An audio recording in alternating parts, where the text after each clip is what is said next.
আজকে সন্ধ্যা পাস্তা তৈরি করছি। প্রথমে পাস্তাগুলো জলের মধ্যে দিয়ে দিচ্ছি। পাস্তা উপকরণ সব রেডি।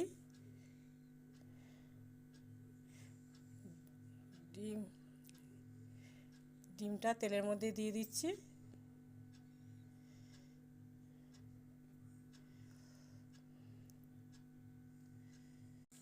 ডিমটা সুন্দর করে ভেজে নেব।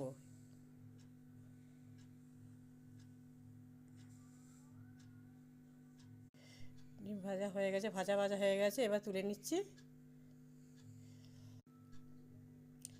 এবার কড়াইয়ে তেল দিলাম, রসুন কুচি,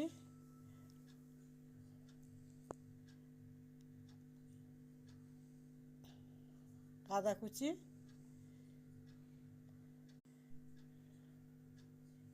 একটা পেঁয়াজ কুচি। এবার ভালো করে এগুলো নাড়াচাড়া করব।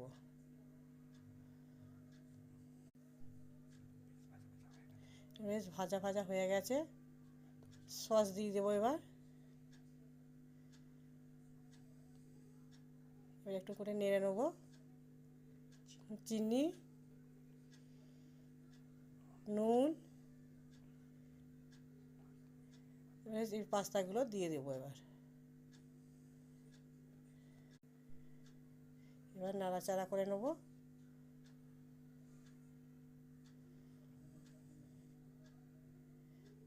পাস্তার মশলাগুলো এবার ছড়িয়ে দেবো।